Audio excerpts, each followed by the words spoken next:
in a Oh, minute. it looked like we snuck up on you, Pat. Are you ready? I'm getting a drink out of the fridge, and I opened up a new box, and they all started pouring out. So It's all give me a gone second. wrong. I'm coming. Ah. I'm coming, Fano. Let no one doubt the fact that we are a professional, like well-oiled killing machine at this point. I bought one of those. I've cut back on soft drinks dramatically since having my gallbladder removed, but I do still enjoy the odd tipple. So rather than getting big bottles of Pepsi Max, which was my favourite, I go through sometimes a couple of litres a day. I just bought these little guys, and I just have one every now and again. And I got a box of 10. I just opened the front, and they all went and started pouring out. So I'll fix that up after the show. Hi, kia ora. How are you, man? Yeah, I'm good. But as you can tell by my ensemble. Oh no, you've been shadow banned again. Oh. How could you bet? You know why? It's because we're talking about drag queens tonight. That'll be why. That's my nice. solidarity. As Time to Fly has identified, yes, it is. Are we really feeling Labour red or just solidarity red? Comrades. I am dressed for Dunedin weather. It is supposed to start snowing basically any minute now. I don't. Oh, you're up in the hills though. I was going to say I don't know if it'll snow. I'm up in the hills. I'm one of the hill people. That's right, Pat. I live in a cave or a tree. I don't know if it'll snow tonight in Dunedin, but certainly tomorrow's high is only said to be 4. High for the day is 4, and the next day's high is only 5 or 6. So she's a couple of coldies. I put the fire. I normally put the fire on about between 3 and 4. Because that's sort of as the sun's going down behind the hill over the other side. It's not so bad now. It's more like 5, between 5 and 6. And for fuck's sake, I apologise about what's going on, guys. I have no idea. But if it keeps doing it, we'll just have to put up with it. Did you know, Chewy? Here's a did you know for you, that in the month of August and September and October, each of those 3 months, Dunedin gets an hour and a half more daylight between the start of the month and the end of the month. Yeah, so it's pretty impressive, isn't it? If the start of the month is 8 hours of sunlight, daylight, I don't know what it is, then by the end of the month it's 9.5, and then it's another hour and a half by the end of the next month, and then another hour and a half by the end of the next month. So that's sort of it's a great time of year. It's a great time to be alive, Chewy. Although my camera seems to not be wanting to participate in that. Couple of cold ones. I think, look, some people might be aware of this. The world's most useful website. Oh, yeah, I know what you're going to do. You do that while I do this. Yeah. Is it snowing in Dunedin at the moment? Currently, no. So, there you go. Rest of the country, now you know. But, that's my favourite website. The most useful website. Does one thing. It does it pretty well. Is it snowing in Dunedin.co.nz? Good job. And it's not. But and the other thing, though, is sometimes it will say yes. Obviously, people understand what Dunedin is or what cities are. We're a bit like Wellington. If you've never been to Dunedin, that there's like hill suburbs and stuff, and often it can be, well, not often, but when it snows, it's always snowing in the hill suburbs, and quite often not snowing in the sort of sea level suburbs. And I used to live in the hills. I used to live up in Whakaari, and I missed it actually because the first winter I was here, which was nearly a decade ago, I think it snowed like 6 or 7 times, and it was really magical. And now I live down in a valley by the city. And it doesn't snow here very much. Although I have noticed, maybe a global warming thing, maybe, conspiracy theorist, that there's been far fewer snows in the last few years. Like the first year I was here, it was like 7 snows across winter. And I think since then, the most there's been is maybe 2, maybe 3. So, I don't know. Whakaari is a good place when it snows because you get that awesome toboggan hill by the hospital. Hospital, yeah, absolutely. Yeah, we used to live on Tahiti Road, which was only 200 metres from that hospital, and that was actually a great spot. Some people, I don't know who it is, Chewy, have put out some information that last night you started speaking Icelandic, I think it was, Norwegian. Well, no, I think people have found a secret stream. Like, I'm a big fan of Finland, right? Yeah. We're actually very big in Finland. I haven't told you this. So this is the Finnish simulcast that you found. I thought it for a little while because for some reason I seem to be responding to you by going, hey, I thought maybe you were speaking Japanese for a second. I couldn't quite figure it out. But yeah, no, there's a nasty rumor going around that you might be Norwegian.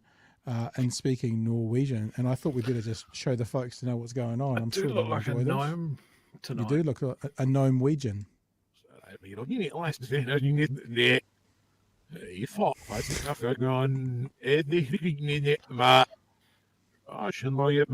Right?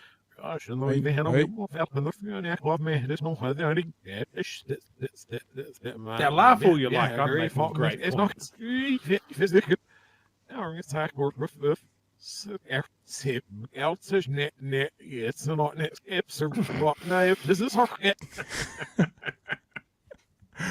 Oh my gosh. You know what I've always said? I say this to people all the time. Every guy basically stops maturing at about 9. Most men are basically 9-year-old boys in bigger things. And that's an example of it. absolutely. I find that hilarious. I've got a great joke to Yes, that point. Go. Diddle. See? Great joke. Okay. Yes. Very funny. And I don't know what you were saying, but you were passionate about something. There was some important stuff going on. I'm passionate about the works of the Swedish chef.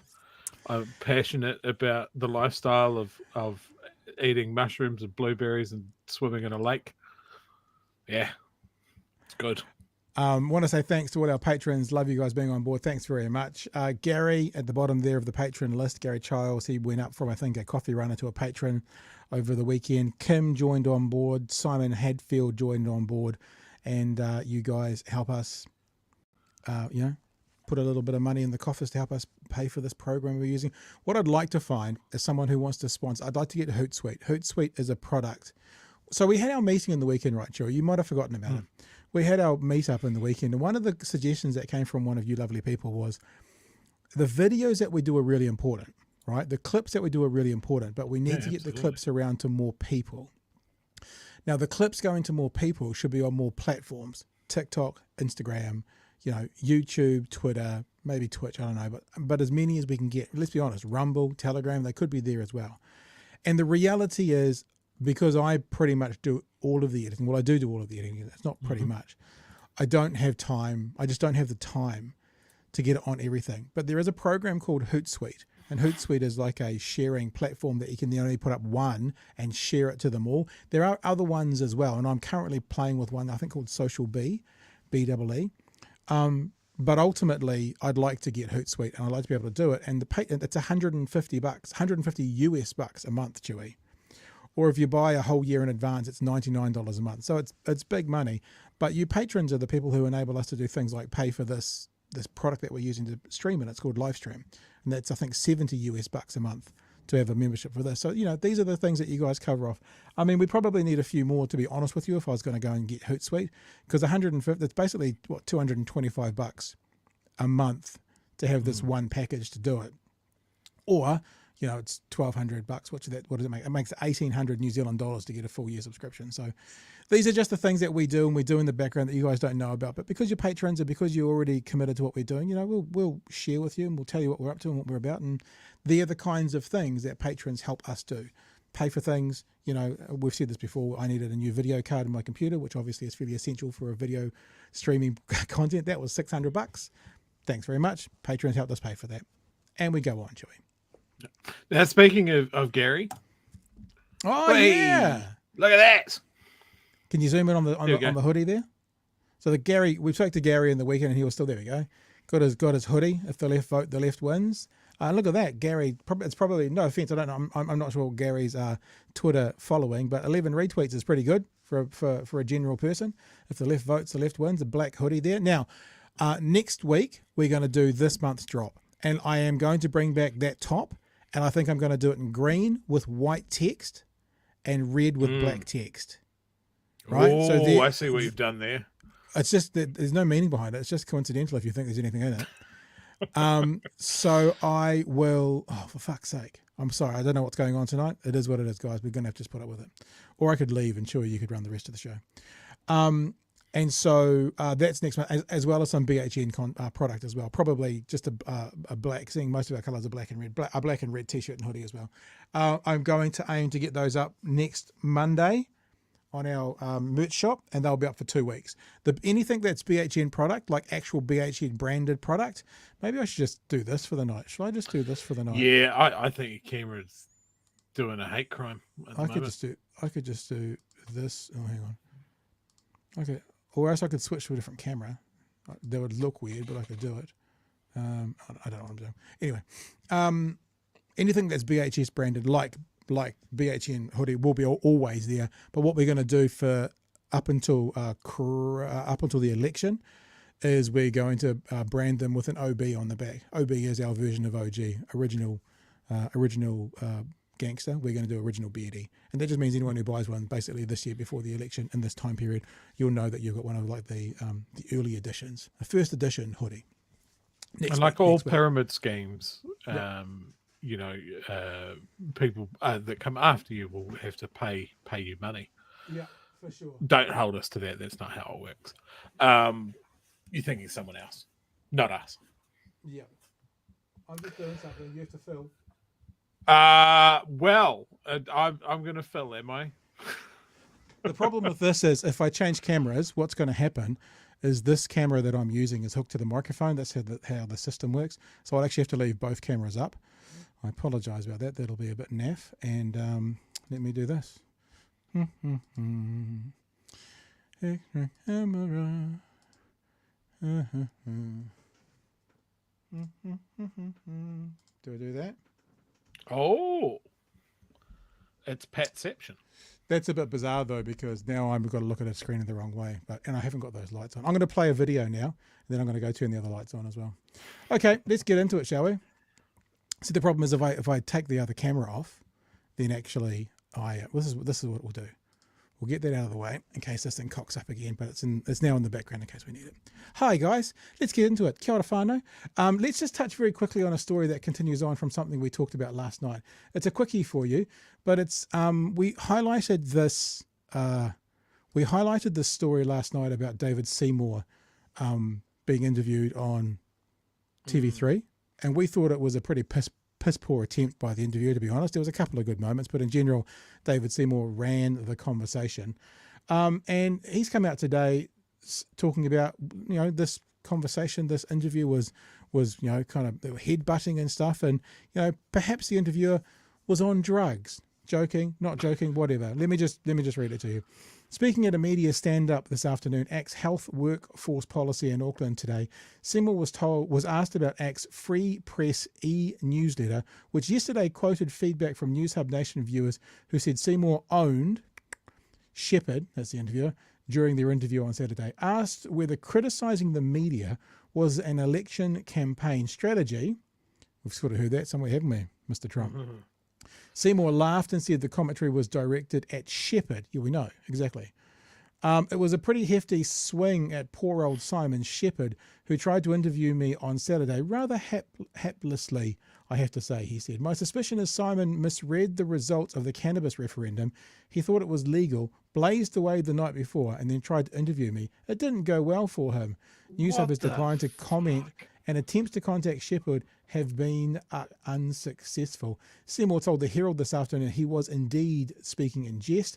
It's absolutely a joke, and if people can't tell it's a joke, then this country is in an even worse state than I realised. Oh my Seymour God. said he has always really liked Simon, but described Shepherd's performance on Saturday as baked. Asked to elaborate, Seymour's referenced Shepherd's endless interruptions soon after questioning. ACT Deputy Leader Brooke Van Melden, of course, sent a further email, this is post the newsletter, to party supporters this morning titled Why I'm Proud to Be with ACT, which said the party had been inundated with feedback following the interview and urged people to send it to their friends and family. In the interview, David cut through the noise and nonsense and clearly and calmly articulated the basic values New Zealand needs if we want to be a modern, multi-ethnic, first world democracy. Please watch David's interview below. If you enjoyed it, please help us reach more people by forwarding this email to your friends. So if you didn't enjoy it, please don't pass it around. But if you enjoyed it, pass it around. It does raise an interesting question though. Okay, I mean, first thing of all, about what an absolute twat, for the so-called joke. What about attacking the media? We hear this a lot from the right. Well, they're public funded, so their point's not valid. And what about then, though, taking content And look, Simon Shepherd did a better than average job. He did an average job, right? Like we said that last night. But Yeah. how much responsibility does the media have? And if they do a shithouse job in an interview, that then gives fodder to that political party to fundraise off. This is why your ducks have to be so lined up if you're in the media. Yeah, I mean, our criticism yesterday that was Shepherd was a little bit passive, Yeah. and I think that's my take on that interview. Not that Seymour did particularly well, or really, owned the interview.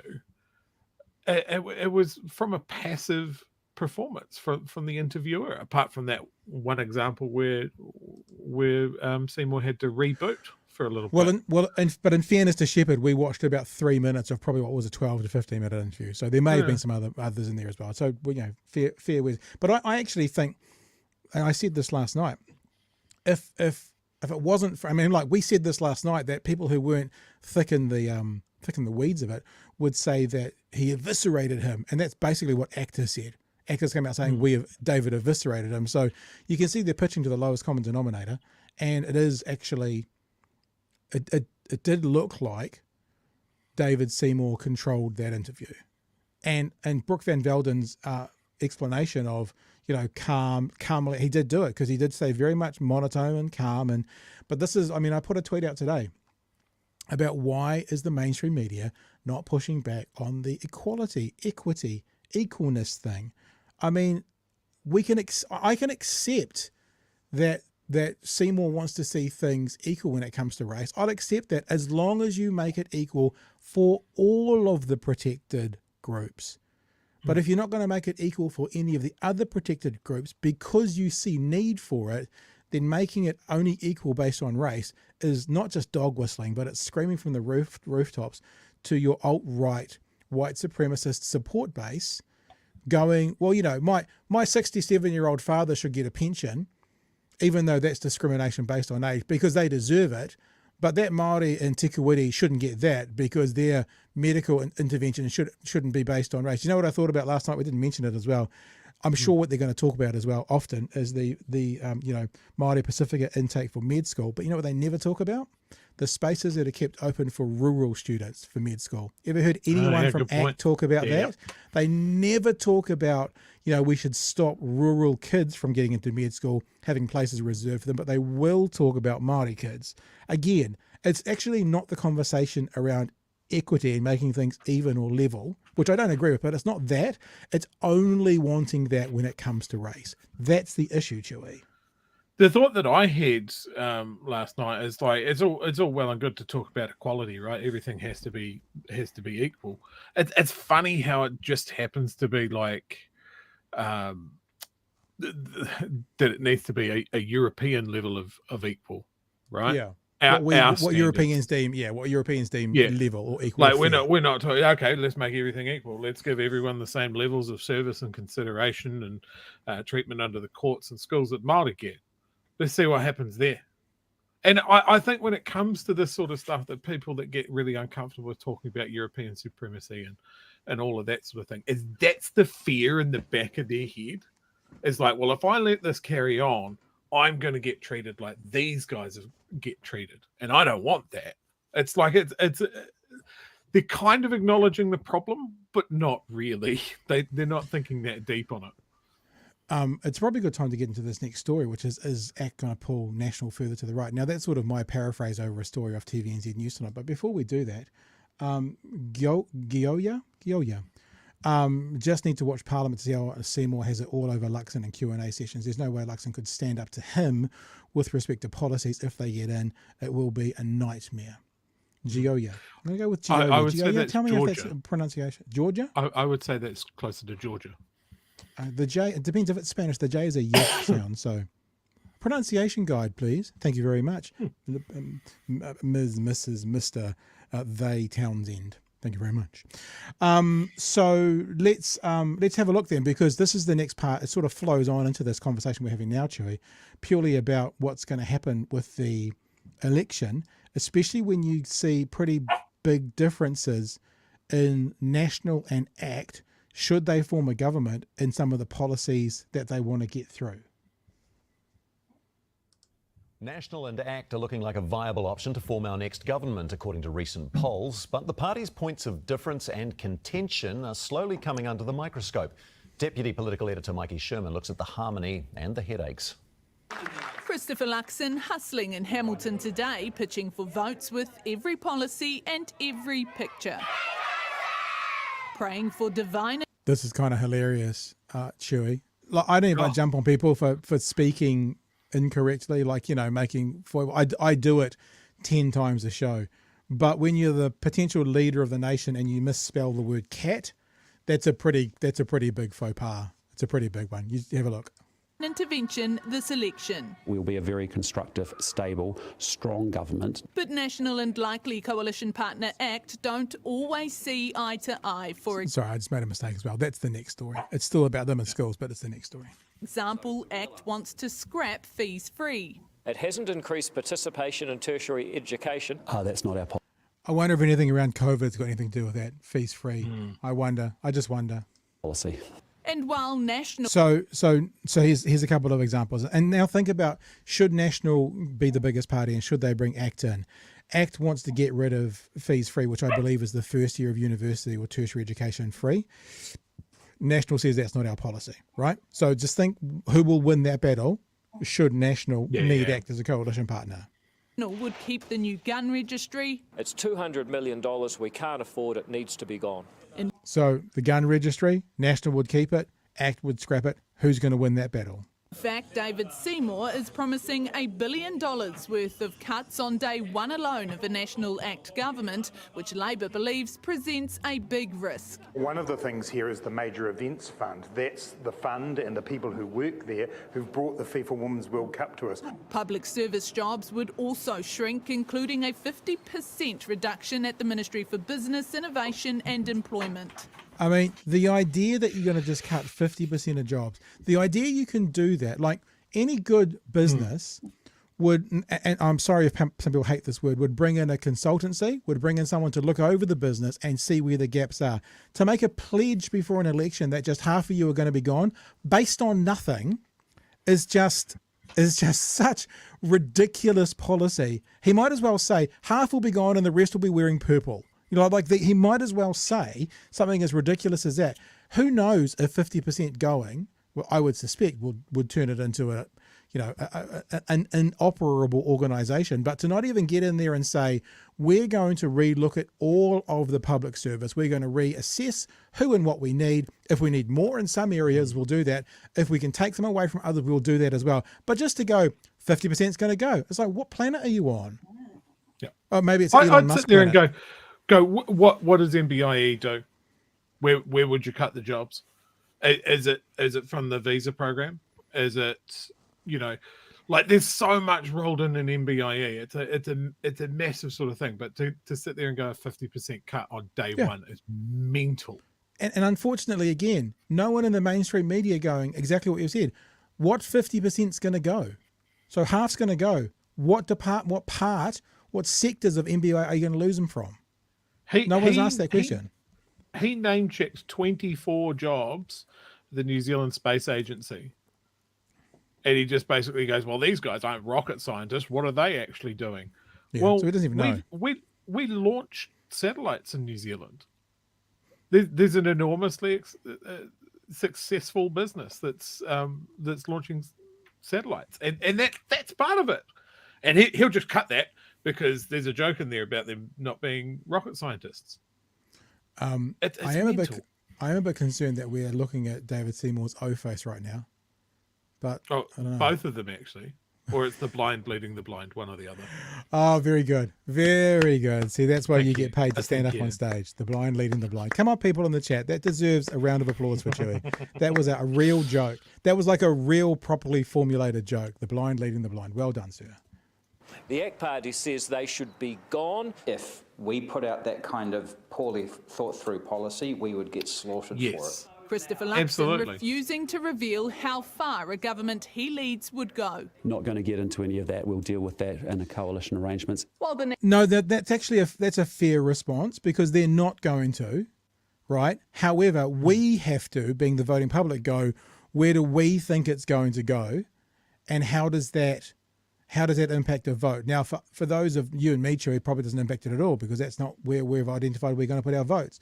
But they won't decide it till afterwards. Very good. Understood. No problems with that concept. However, that means we have to decide as a public, do we trust that they won't go to a place that we don't want them to? And this is for voters who are going to vote that way. So, and that's a difficult decision. I mean, you could say the same argument for how far left will the Greens take Labour. I think me and Chewy would be like, the further the better on some levels. But for those who are voting on that side, how far do you want it to go? Anyway, here's Mikey. National leader likes talking about a coalition of chaos on the left. It's clear his own partnership will have its own headaches, especially with ACT's bold policy ideas. One announced today allowing a minister to override decisions by regulatory health authorities like the Nurses' Council. And political interference is one of those things we need to be careful about. A minister, an individual person, overriding decisions made by, for example, health boards.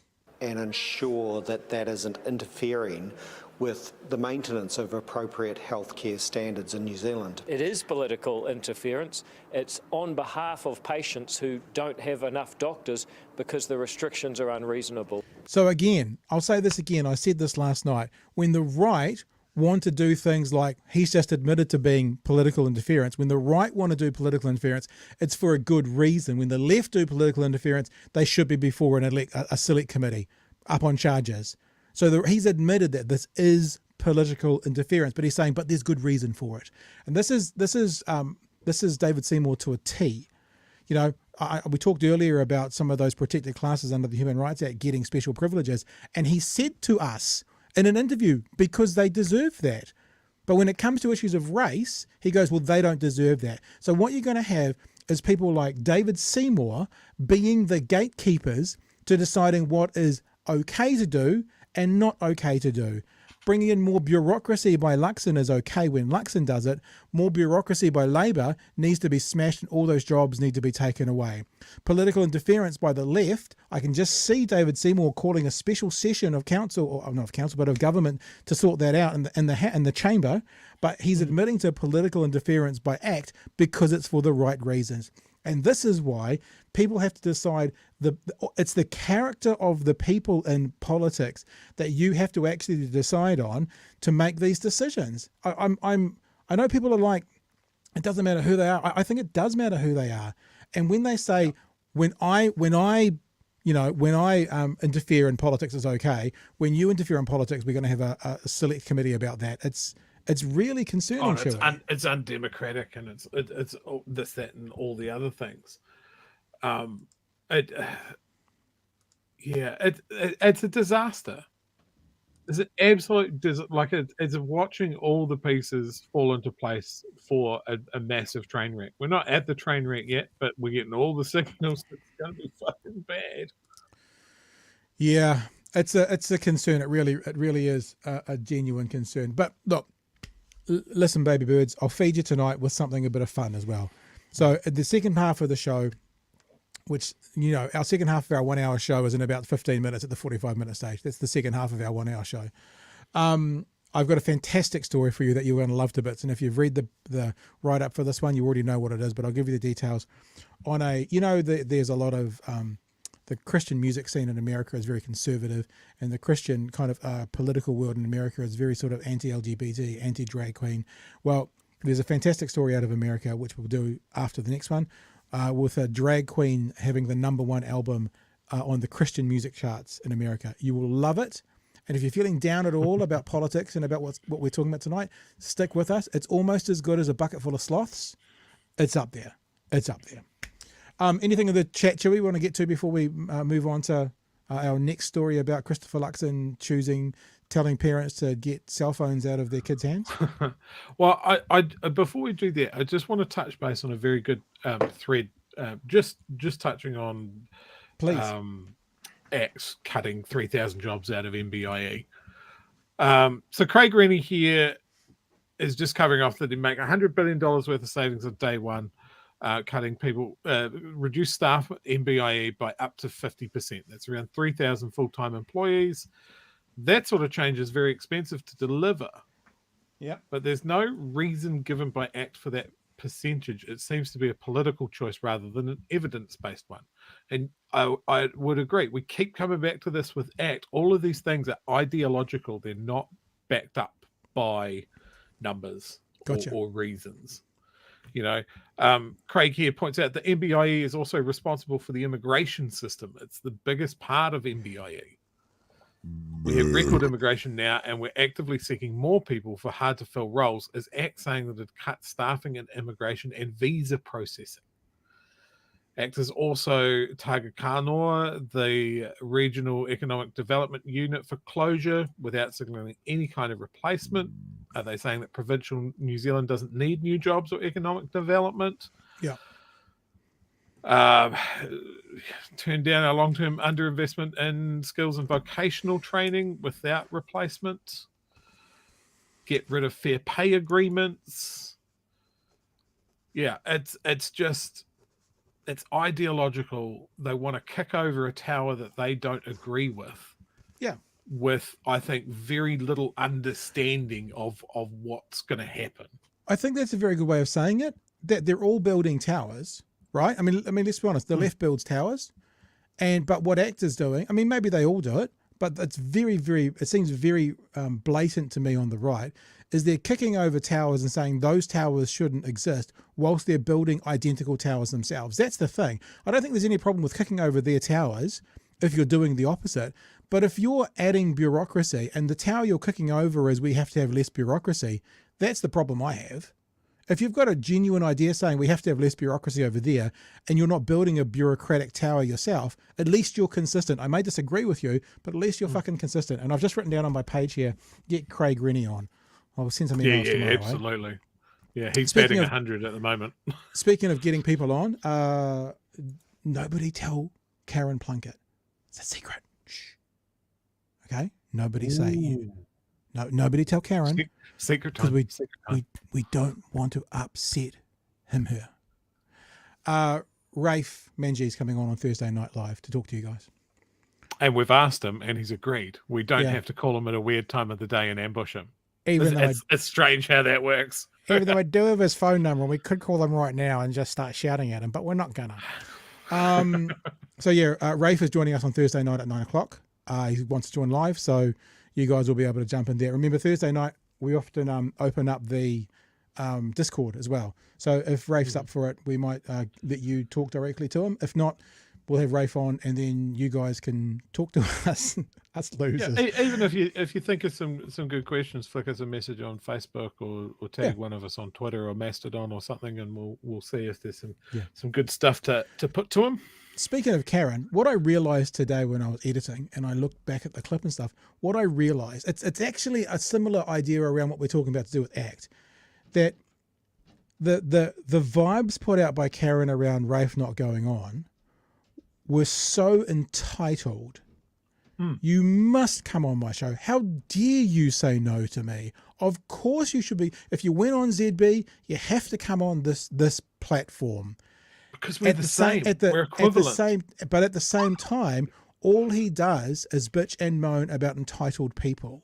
So it's kind of the same. It's like this projection of the most pearl-clutching, entitled, what was it, stack of pancake mix there's ever been, whilst rallying against entitled people. Was that the right one? Have you ever tried to stack pancake mix? Yeah. You're exactly right. Yeah. So anyway, that's a little teaser for you. I mean, unless something goes wrong, meaning, people are busy. He's a politician running for politics, but he's confirmed today that he'd be here on Thursday night at 9 o'clock. We haven't confirmed the time. Maybe it'll be a whole show. Maybe it'll be a short period at the time. So if you want to have a chat with Rafe, or you want to hear what he's got to say, and I've already had him on. I mean, he was on 10, 12 weeks ago on the Friday night show, the DOC show. But he's coming on to this one, and he'll be live with us, so we'll be able to ask him direct questions. And I'm quite looking forward to it, because the last time I talked to him, the two things about TOP that I was sort of not unhappy about, but meant that I've been being really honest about this, that I couldn't support them in. The first was that they said they were absolutely going to sit across the benches, and we know that. But the second thing was because of that, if it was a hung parliament, like let's say that they got 3 MPs in because they won Ireland and they had 2% of the vote or whatever it is. And let's say it was, 59 and top. What it means is, if top sits across the benches, what that actually means is top gets to decide every policy. Like they get to decide every single policy. And whilst on one level you kind of go, well, that means the left and the right could get things through, it also means one political party gets to decide everything. One political party that's only got 2 or 3 seats. That's the other thing. Because Labour was in, they were one political party that could decide everything, but they also had 65 MPs. One political party with 1, 2 or 3 MPs could decide every bit of legislation. So I've been honest to him, and he knows about that. I mean, I said that to him in the conversation, and you guys know that I've talked about sitting across the bench as being a bit of a problem for me.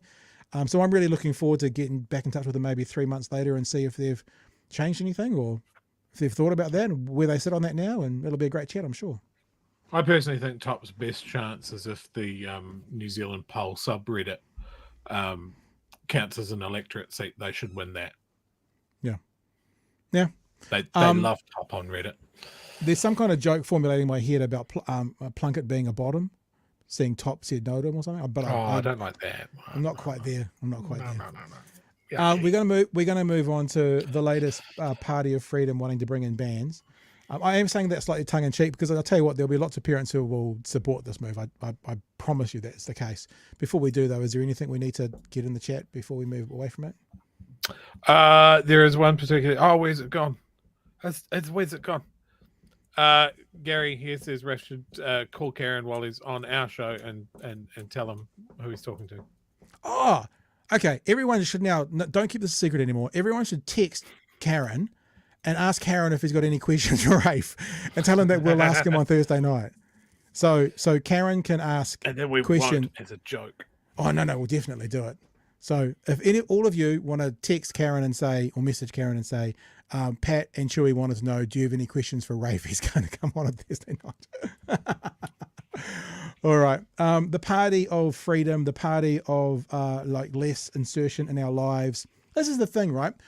There is an idea coming out that perhaps National is going to ban cell phones in schools. Oh, only the big issues. But there will be a lot of people who would support this. My kind of concern comes back to this thing about who are you? What do you stand for? What have you said? This is the party that wants less government. This is the party that doesn't want to get in your way. This is the party that, and we haven't really covered this off, but Luxon thinks, conversations around gender and sexuality should be happening at home, should be giving the parents the ability to make these decisions. So to come out and potentially say, and they haven't said it yet, but to hint at saying they're going to ban cell phones in schools is kind of the opposite of all of that. And it comes back to this thing we've talked about a lot tonight. There's a bit of a theme here that when they want to oppress, when they want to take away rights, it's okay. But when the left want to do it, it's unacceptable and undemocratic. I can disagree with you, but if you're consistent, I can respect that we have a disagreement. If you're inconsistent or hypocritical, I neither respect you or can have any part of you. And this seems to be hypocritical from the party that doesn't want government telling parents what they should do. Now they're going to tell parents your kids can't have cell phones in schools. We'll play it, shall we? And this is the one, sorry, I referenced the wrong thing earlier, Chewy, where I'm not the person to tease people or mock people for getting their words wrong. I fumble every word every single night of the week. But to not be able to spell the word cat is a bit concerning. Before you play it, I'm just going to crystal ball this a little bit. Okay. Is this a thought through policy, or is this Luxon shooting from the hip again? Well, I think it's shooting from the hip because it's not a policy. There's not an announcement, but there is certainly a hint towards, well, you might have to stay tuned because something's coming about that. Okay. But we'll play it and you'll see. Tēnā tātou katoa. Good evening. National leader Christopher Luxon is not ruling out banning mobile phones in schools. He teased the policy during a school visit in Hamilton, where he also appeared to stumble on one very simple question: how to spell cat. Here's political editor Tina Walsh. Teaching the basics brilliantly. I actually almost feel sorry for him. Like, honestly, because we've all done it. We've all said something silly and said it backwards or whatever, but never done it. But it couldn't happen. Not relatable. But it couldn't happen to a nicer guy. National's policy put into practice. Car. C-A-R for car. Christopher Luxon may need to brush up on his own basics, though. Can. K-A-N. Very good. Can is spelt with a C. What's K-A-T? I'm just checking to make sure you look very smart. I'm just making sure. One from three. National education policy. Hey, how come you've gone so quiet all of a sudden? Christopher Luxon's classroom goal is simple. They're teaching basics brilliantly to our kids. Reading, writing, maths, an not hour to a our day adults, on each. apparently. But there's another problem plaguing schools. So on mobile phones, what's the deal here with kids? Like, do they have to? Do you have a ban? Technology troubles. Because, phones are a distraction, big distraction, and particularly with the different things you can do with a phone these days. 2 weeks ago, the UN called for a global ban of smartphones in schools. Luxon seems to quite like that. And we are very focused on making sure we lift academic achievement in New Zealand. And when I talk to principals, but also to parents, they do say that mobile phones are a distraction. So we may have more to say about that very shortly. Watch this space. Across the ditch, New South Wales has already banned phones in primary schools and will ban them in high schools from term 4 this year. Watch this space. We have something to say about it very shortly, but I have real sympathy for parents and principals who are saying it is difficult in schools. Part of his education picture. We are very serious in government about prioritising education because it's the thing that gets kids from one set of circumstances to another set of circumstances. Searching for answers to the country's tough academic challenges. What's K-A-T? And the correct answers to the simple ones too. Kia ora, Jenna. So is it likely that National could actually ban phones in schools?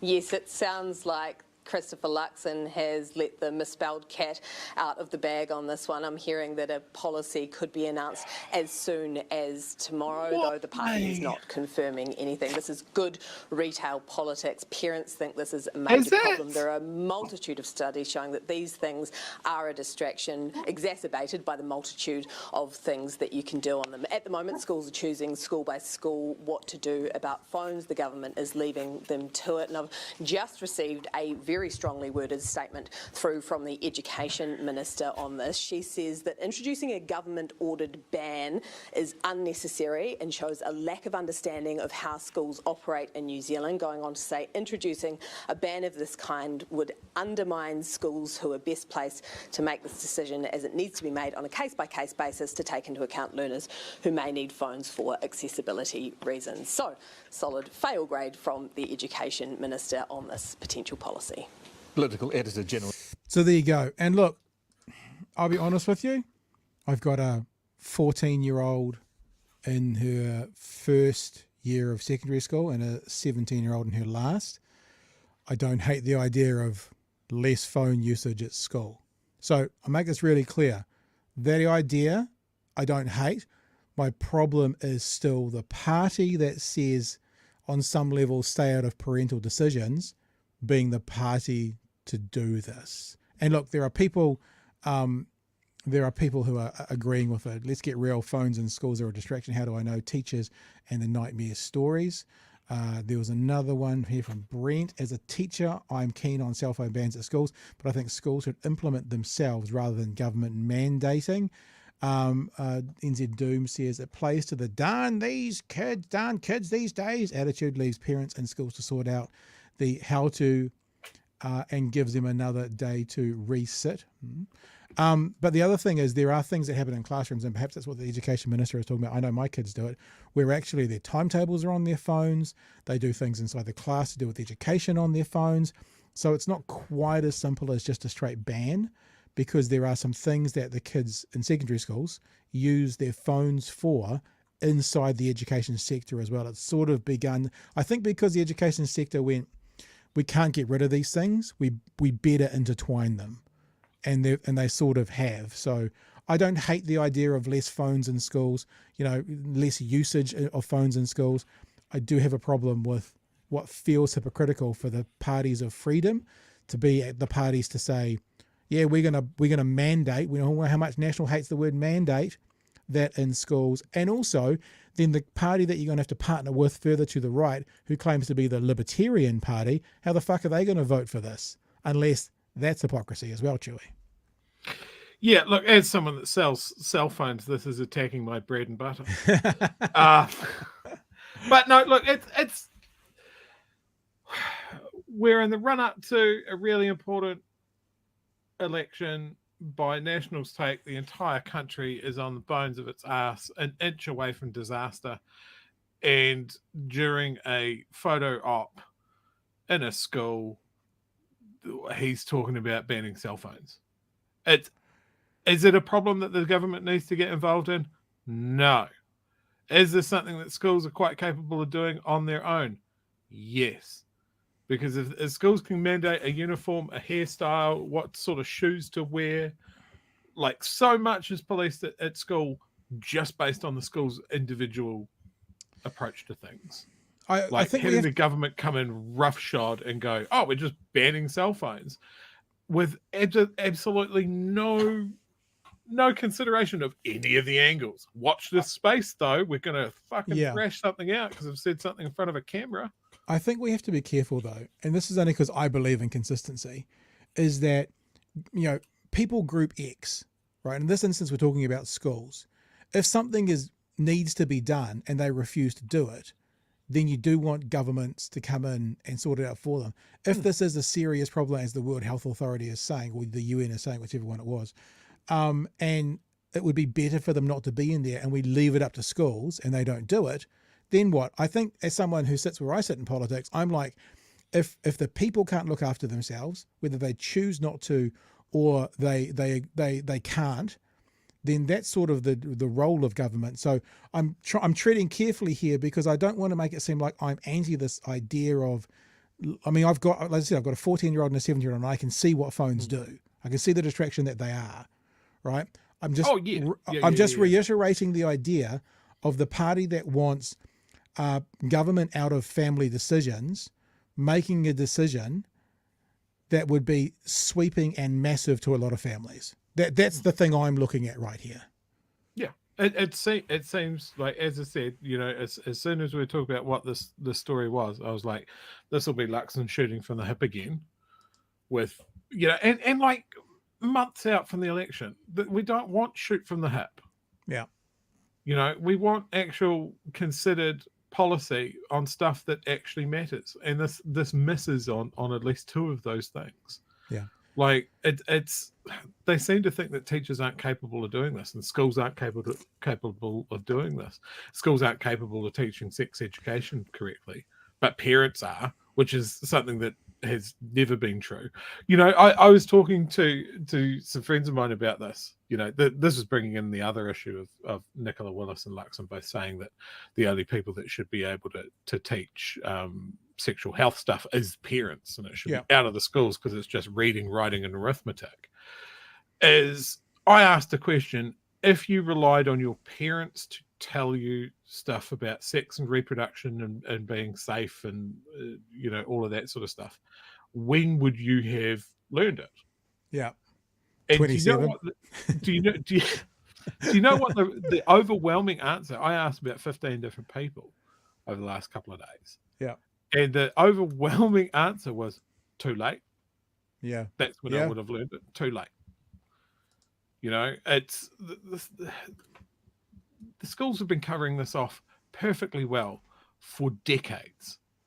And again, it just seems to be national shooting from the hip, making these broad generalizations that parents are the only ones that can do it, or they're the only ones that can police the schools and that sort of thing. It's just nonsense.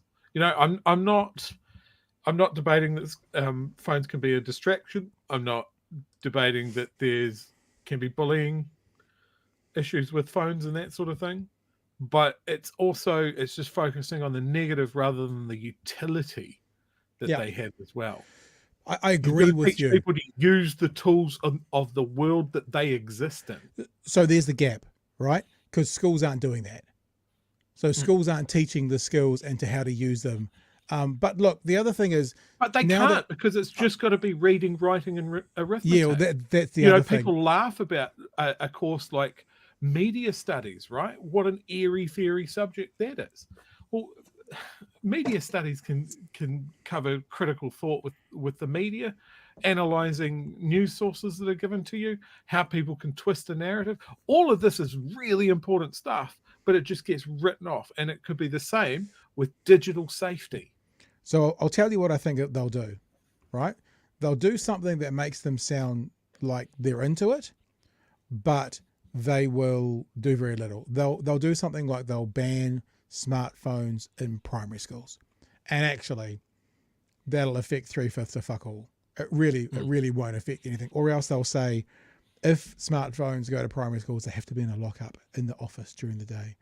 There'll be something. But you know what's going to happen is if they try some kind of ban, whether it's good or bad, there are now going to be a group of parents who go, well, no, actually, I use that to communicate with my child after school, to pick them up and to connect with them and that kind of stuff. How dare you, government, come in and take that away from me? So I don't know. I struggle to think they'll actually do it.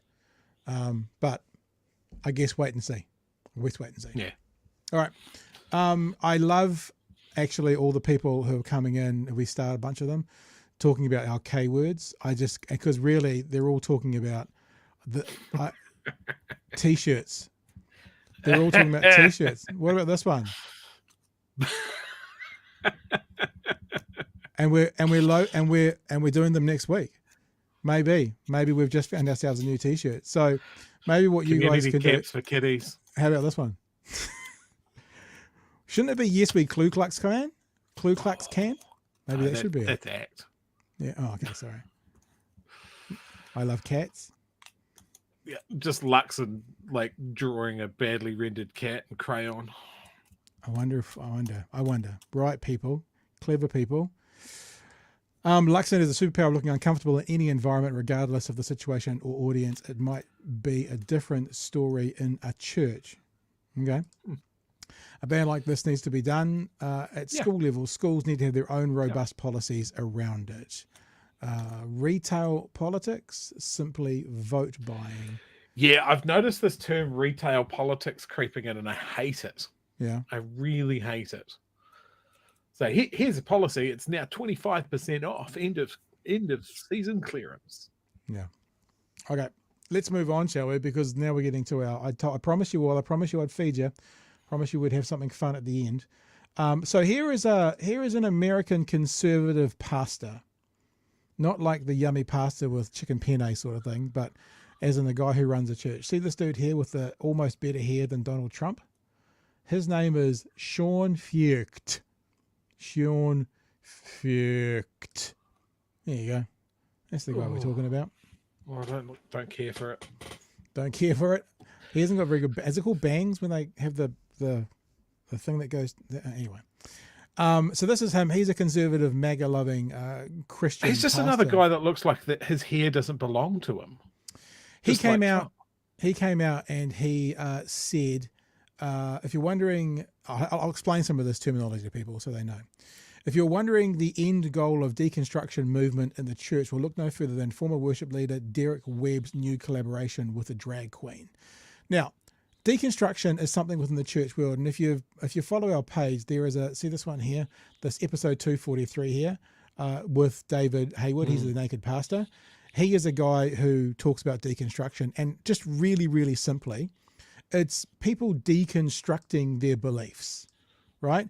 It's people going, this is what I believe, I need to unpack it to repack it. That's all it is. So this MAGA-loving conservative pastor is basically saying, the end goal of deconstruction is the end of the world. Because look, there's this person who plays music collaborating with a drag queen. The drag queen, her name is Flamey Grant. Has it made anything to you, Chewy? Flamey Grant? Anything at all? One of the biggest Christian artists in the world in the 80s and 90s was Amy Grant. And so this drag queen is Flamey Grant. So this Christian pastor blew this all up, yeah? And took a crack at Derek Webb, took a crack at the unnamed drag queen. The unnamed drag queen is Flamey Grant. Flamey Grant had something to say about what the MAGA Republican did. There's a couple of minutes of this, so we're going to play a full couple of minutes, and you should check out what she had to say. Hey TikTok, I am Flamey Grant. That's me. I am the shame-slaying, hip-swaying, singing-songwriting drag queen who spent 22 years as a worship leader before I started doing drag, and today, Sean Foyt tried to drag me on Twitter. If you don't know, Sean is a MAGA-loving worship leader who was holding these massive unmasked worship services at the height of pandemic when, you know, the rest of us were trying to love our neighbor by not spreading a contagion that was killing thousands of people. Sean is like the Weird Al Yankovic of Christian music. I'm sorry. That was not very fair. Weird Al is such a nice dude, and he has brought so much joy to so many lives. He does not deserve to be compared to Sean Foyt. Anyway, today Sean tweeted about a music collaboration I have with my good friend Derek Webb, who is an incredible musician in the contemporary Christian music world.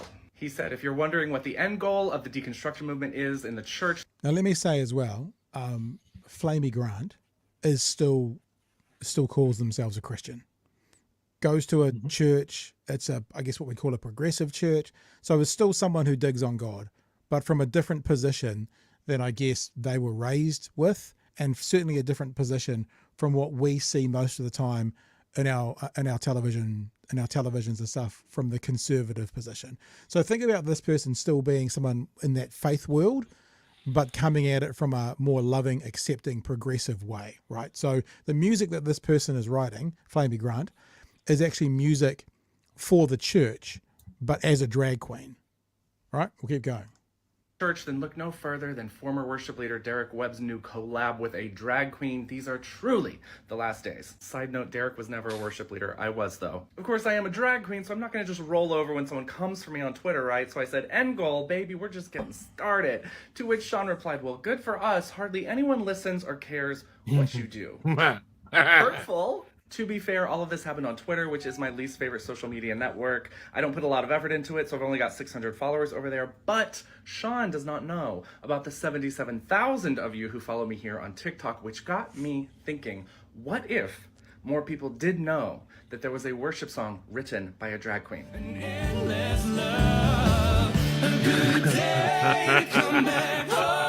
You sent me away, but I was never alone. You were afraid that was not enough, but you can't run out of love. I released Good Day on my album last year, and it does not have as many streams as a lot of my other music, and that's on me because I made it the last song on the record. But here's the thing, I love this song, I believe in this song. I wrote it for my super awesome, inclusive, progressive, affirming church, and we have sung it on many a Sunday morning. I even got my aforementioned friend Derek Webb to sing on the track with me, and y'all, it is a banger. It's an uplifting anthem for anyone who's felt excluded by the church, especially queer people, because those are my folks, but anyone who's felt like there just wasn't a place for them to worship at church. I put it last because I wanted people to feel empowered when they finished listening to my record, and I still want that. So all of this has got me thinking, what if we could get a worship song written by a drag queen to chart on the Christian charts on iTunes? You know, that sounds wild, but I was inspired by my friend Semler, who is an out Christian artist, and their song Faith just went to #1 on the iTunes Christian charts earlier this year. They did it with a very enthusiastic fan base, which admittedly... Pause. That was the request by Flamey Grant. Here's a clip from 7 days after the request. Hey TikTok, it has been a week since my album Bible Belt Baby went to #1 on the Christian music charts, and I am a drag queen. I'm not in drag right now, but I am a drag queen. So that's kind of a big deal, you know? A drag queen in the Christian charts? Like, that is not what we expected on our bingo card for 2023. It's all thanks to a little moment that we had on Twitter with a certain MAGA-loving conservative worship leader whose name I'm done saying. Point is, he said, hardly anyone listens to you or cares what you do. And I said, haha, let me go to TikTok and see if they agree. And y'all definitely did not agree. Because there we are, still sitting pretty at the top of the charts. Very pretty, I might add. It has been one full week of a drag queen with an explicit rating, by the way, on her record, sitting at the top of the Christian iTunes charts. Social media has blown up around this. There you go. That gives you the gist, Chewy. I told you there's a good news story. It'll make you feel good. Amazing. Yeah. What are your thoughts? No, I love it. I love it. Like, I mean, like I've said multiple times, I'm not a churchy person. But if I were, I don't think it would change my politics too much. And I think the idea would be that you want to welcome more people to God, and you do that by being welcoming and inclusive and loving. And that seems to be a lot of what I hear about it, until you go to America or the dark corners of it, over here, even here, Australia, wherever. It just like, are you guys reading from the same book? Are you picking up the same messages? Because it doesn't look like you are. So yeah. The other thing, which I don't know if we mentioned it or not, but this is a particularly great slap in the face. So this dumpster fire, Sean fucked, I don't know how to pronounce it, is actually a musician as well. So he's a musician. So that's what he does. That's his gig. Look, God, those photos are Capitol building in the background, and then what's that? The Washington Memorial right in the foreground. Well, here's one other thing to play you. So remember, he's a musician. That's what he's into. I won't play the audio for this. I'll just show you in the background, though. Amongst other things that happened, Flamby Grant had a feature in Rolling Stone. How much would that stick in the craw of the other person who is, musician? That's the world they live and breathe, and that's what they're all about. And just story after story after story. And obviously what's happened is that not just the kind of church world in America has picked up on it, but it's a little bit like, when all the conservatives will support the bigoted baker who doesn't want to cook. It's the opposite of that. It's a whole bunch of people getting on board to stick it to the conservative Christian world by downloading and paying for it. I hope Flamey makes a shit ton of money off this and, can do something well with it. We hear about, people getting to number one in the actual Billboard Hot 100 or whatever it is, and kind of a number one apparently in America will earn you about 25 million. A number one for 1 week. So let's hope, even though this is it's the Apple charts and it's the Christian scene, so there's a couple of steps down, but let's hope there's also a financial reward for Flamey in this as well. We hope so. Since we're talking about weaponizing Twitter and just excellent clapback, I did see this one today. Megan Rapinoe, the captain of the American women's football team. Apparently Trump had a little bit of a go at her and the fact that she was gay married. And her response was this: "Say what you want about my lesbian marriage. At least I didn't find my wife at a Jeffrey Epstein going out of business sale." That is cutting. That is devastating. I love it. All right. People are liking the drag queen situation there. Lots of people in there. Love the Jason Aldean hat. Gareth thinks that he looks like Marjorie Taylor Greene's boyfriend. Well, I wonder, maybe they are. I mean, Marjorie Taylor Greene deserves love. I mean, what are we trying to say? Amazing, says Endude. And lots more in there as well. So good news story. So, lots of stories around ACT tonight. Lots of stories around, I wouldn't quite go so far as to say that the world is burning, but I think the reality is there are people striking flints every now and again to see if they can set a fire.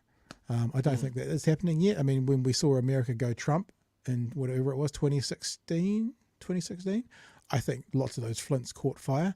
At the moment, though, there always seems to be people striking those flints, and it wouldn't take much to light the tinder, and get something going.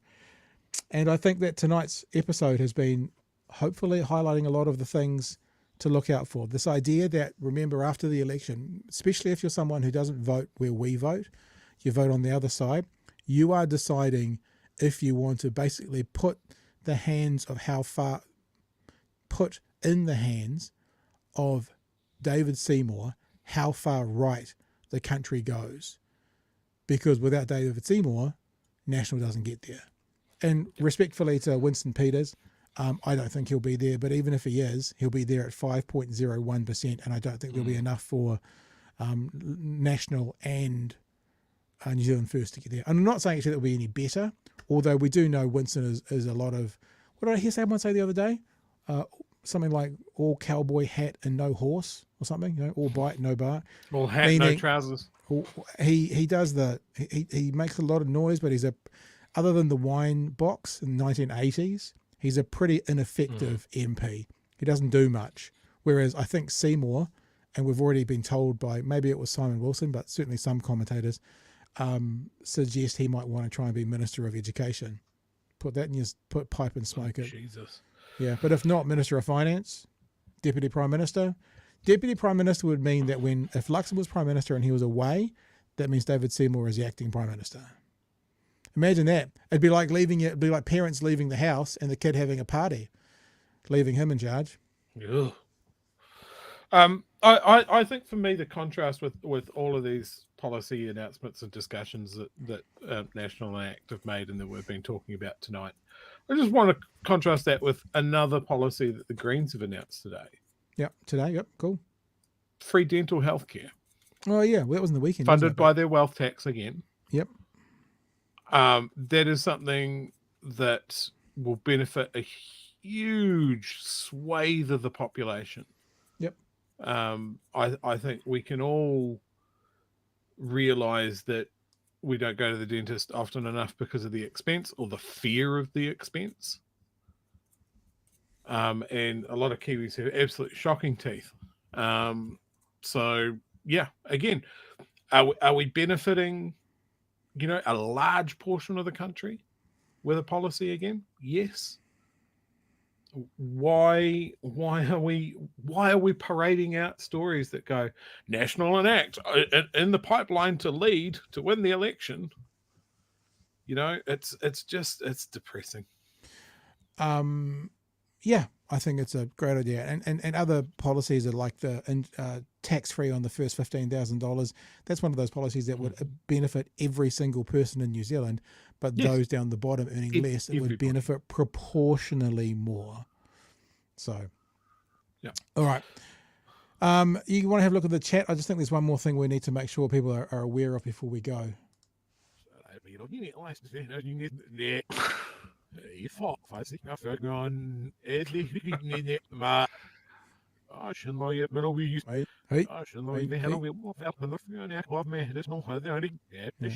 Where did you use? There's an app out there called Babbel. Did you use Babbel to learn how to speak Norwegian? I just ate enough pickled herring and it just comes naturally. Right. I've always wanted to try. There's that herring that you get in a can that's supposed to be the worst smelling food in the world. You're not allowed to open it in offices and stuff. I don't eat fish particularly, but I've always wanted to give that a crack. I noticed you were having a look at a few chats. Do you want to have a look at that before we sign off? Yep, absolutely. Paul here says the working group rubbished this policy because there's apparently not enough dentists to do it. I don't get their point. Well, maybe we should get more dentists. $12,000 in the last 9 months for me at the dentist. Ooh. Yeah, I've seen about 3,500 in the last probably 18 months, 2 years. Yep. But hang on. But part of that is because I haven't regularly looked after my teeth for the past 15, 20 years. If it was free and you did that, then you wouldn't have that bill. Yeah, absolutely. And dentists feel that the cost wasn't a barrier. Incredibly out of touch, and I would agree with that. Yeah. The other thing that I want to bring up, you'll see I've queued it up, was an announcement from anti-fascist Aotearoa today because of friend of the show, Posey Parker or whatever, is being cleared by immigration to come back to the country to protest or appear at the court case for the person that juiced her. And there was a lot of talk about a counter demonstration, and anti-fascist Aotearoa is calling that off after much discussion. So any of our friends that are around the country thinking of attending that or doing something there, don't. The advice is don't. I think that's a smart. I mean, I don't want to say it's a smart move, as I can't want to tell them what to do, but I think, like we've talked about before, Chewy, the protest that we had in Dunedin around the Destiny people, where we ignored them, turned our backs to them, and played music, that kind of protest would be very effective. But I feel like, based on the last one, that there's going to be elements within the counter protest against Posey that are uncontrollable, and Posey Parker has gone and monetized what happened to her. Well and done well off it, and raised her profile. And I don't know if you said to the group before the protest, do you want this to benefit Posey Parker significantly, her presence, her income, her cause? At the end, was that what you'd like? I'm hoping they'd all say no. So that's ultimately what I would like to see. It's about the outcome that you don't want this amplified. You want it the opposite of amplified. So I don't know. I support that. I think that's a good idea. Not to engage. I tend to agree, and like we've spoken about this on the show before, it's a constant balancing act in the protest organisation.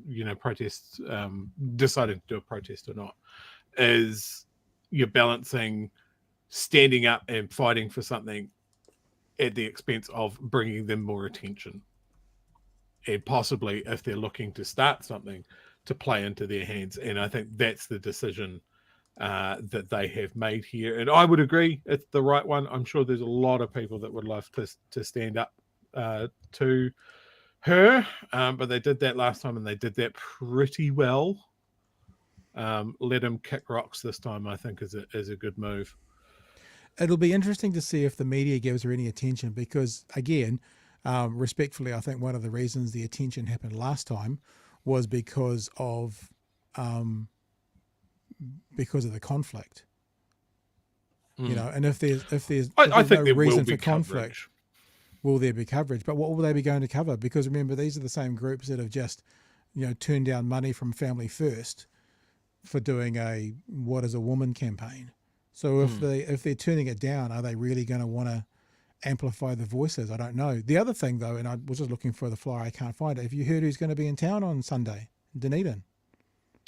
I was just going to say You're looking that. for it as well. Our friend Julian Batchelor is back in town on a Saturday, and I might be attending. I think I might be too. I might be on the guest list, Pat. Oh, okay. You can have the live stream from inside. I'll do the live stream from outside. Mm-hmm. If I'm going in, that's absolutely what's going to happen. Mm-hmm. All right. Have you got some? We can't speak too much. You got some secret sort of. Oh, I know that Julian's obviously a friend of the show. Do you want his number? So yes, that appeared, his little booklet. I love this contradictory blurb here. Invite friends and family. These events are free. Smaller print at the bottom, just underneath. This is a private function. The organisers reserve the right to refuse anybody entry. So that's cool. But yeah, I didn't attend the last one. This is one that I am going to attend. All right. I think we're both going to be down there. Cool. We'll figure it out. We'll take some footage. We'll either do something live on the day, or certainly report back to you guys on the Monday. And this is probably a good time to wrap up overall, I guess. A big thanks to our patrons, especially to the new guys who have come on board, Simon and Kim, and to Gary, who's upped his patronage from coffee runner to patron level. We appreciate you all. If you're interested in supporting what we do, being a part of, maybe we'll need some money to get out of prison on Sunday night. Maybe. I'm just saying, Then head to patreon.com/Big Hairy News. The other thing you can do is also check out and subscribe to all sorts of things, actually. There's the YouTube channel, there's us on Twitter, but also the Apple Podcasts audio version of this as well. Bottom of the screen right now. Apple Podcasts, Google Podcasts, Spotify. Just search for #BHN. It'll pop up. You can also look for Big Hairy News, but #BHN finds us. And subscribing to that will help us in the charts. And number one in the Christian music charts. We might get to at some stage, but we're not looking for that right now. Which one of us would be the drag queen? You've got a shorter beard. A beard is no barrier to being a fantastic drag queen. I agree, but yours is shorter. Should we we'll talk about it later. You're right. There's more. You've got more styling choices available to you. Yeah, down like this or this. I don't know. We'll figure it out. And the other way you can do it is to subscribe to the Daily Audio Podcast and share our stuff around. A bunch of clips coming out in the next few days. I did a few clips today on Twitter.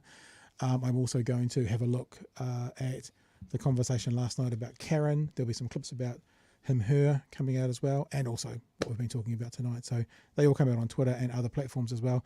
Like us on Facebook, subscribe, hit that bell, kiss your wife, whatever else. I don't know, other things as well. And look, that's Connor. Clicky button. Connor, did you get your gear? I also want to hear from you guys, because Connor was someone who bought some gear. I recognise the name because I wrote the things out. There you go. It'd be good to hear from you guys, and put something on Twitter or put it on Facebook and tag us in and tell us what it's all about. Tell us what your gear is all about. And remember, the next lot of gear will come back next week. And I am sort of ready to commit to, off the cuff, a bit like Mr. Luxon. There has to be something about I love my cat. K-A-T. Would it be I love my cat, vote Labour, or I love my cat, vote National? ABKD.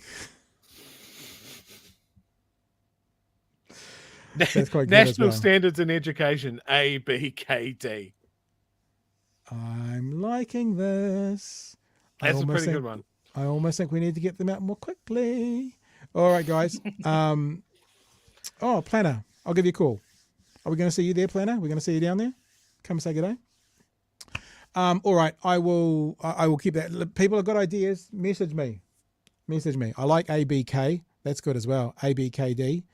That's pretty good. National standards with the national branding. That's quite good as well. Just it's still coming. Yeah, got that one as well. Can do. It's my wife's cat. Oh, that's very good. Oh, this is too good. Love it. Too good. It's too good. This is too good. You guys are too good. I feel like we need to just stay there, stay here and now get some more of these. National education, as simple as ABK. ABK. Simple as 1, 2, 7. Something like that. I don't know. We can get there. All right, guys. You've been great. We will... still going. We will see you tomorrow night from 9 p.m. Remember, Thursday night, 9 p.m., Rafe Manji will be with us, taking your questions, talking to him about what TOP's all about, where they are at the moment. They're polling well. But I think for TOP, the idea, contrary to what Karen Plunkett said the other day about they have to get 140,000 votes, they don't. They need to win Ilam and then see what happens after that. So we'll be interested And to who see are they how up they're going. against in Ilam? Jerry fucking Brownlee. I didn't think he was running. Ilam, isn't he? I thought that he'd moved away from. I thought he was staying on the list only. Oh, okay. I'm not sure. We'll check on that, Dave. All right, guys. I'm going to go this time. It's the fourth time I've tried to get out of here. We're leaving now. We'll catch you tomorrow night from 9 p.m. for another edition. Hooroo.